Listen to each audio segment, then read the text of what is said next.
economics. He changed how fear works, how governments survive panic, and how entire nations are controlled without a single bullet being fired. For centuries, debt was treated like a sin. Deficits were shameful. Balanced budgets were proof of moral strength. Then one man stood up and said something dangerous. What if saving is what's killing us? What if spending is the only thing standing between order and collapse? This isn't just the story of an economist. This is the story of how modern governments learned to fight fear with money. And once you understand what John Maynard Keynes really taught the world, you'll never look at debt, power, or crisis the same way again. Welcome to The Financial Historian, where money, power, and history collide, and nothing is ever as simple as it looks. The story begins in the ashes of the Great Depression. Imagine the world in 1930.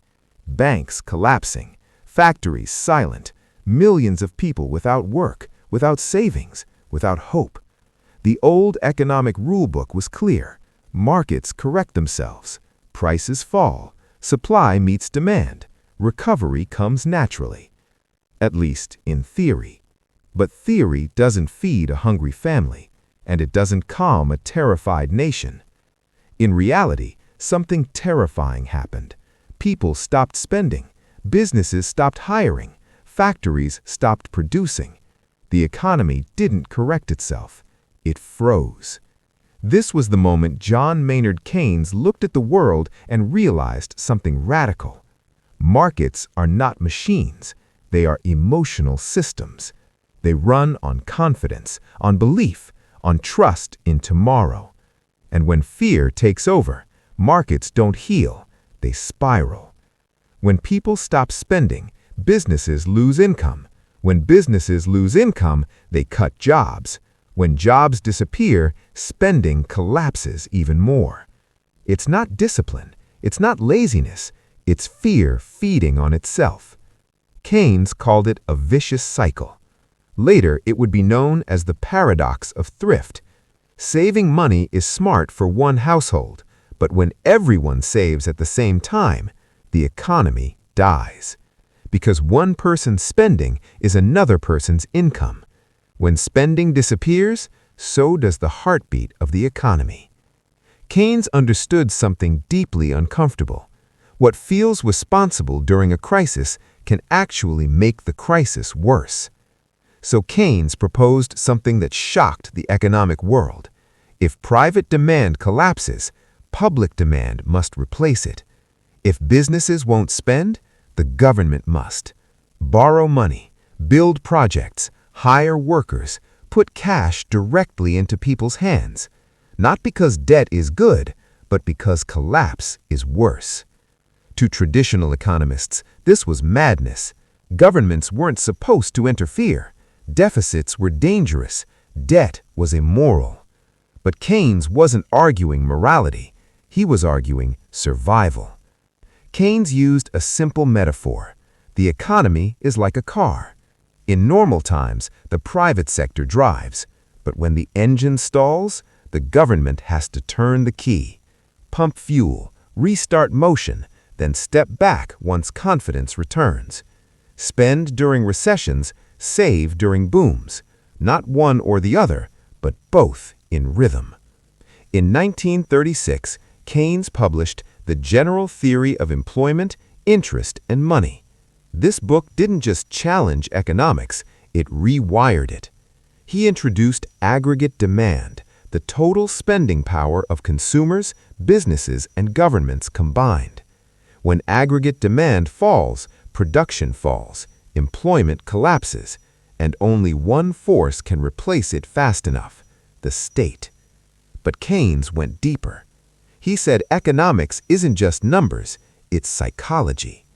Keynes believed markets are driven by what he called animal spirits: fear, optimism, panic, hope.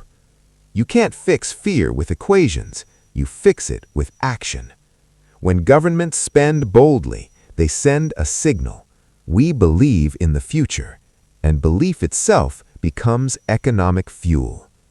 In the early 1930s, leaders ignored Keynes.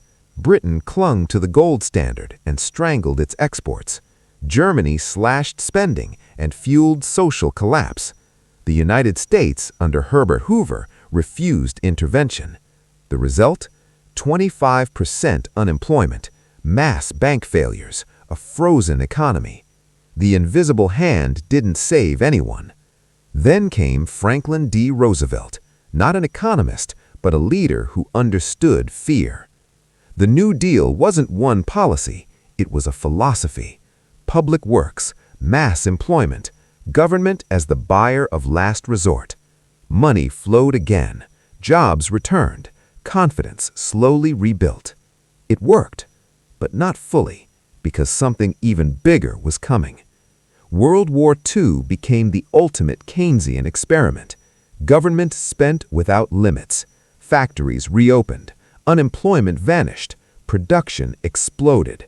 Not prosperity, but undeniable proof. Massive government spending could end a depression.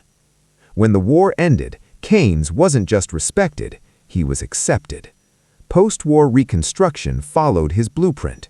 The Bretton Woods system, the welfare state, the golden age of growth from 1945 to 1973. Capitalism didn't disappear, it was managed.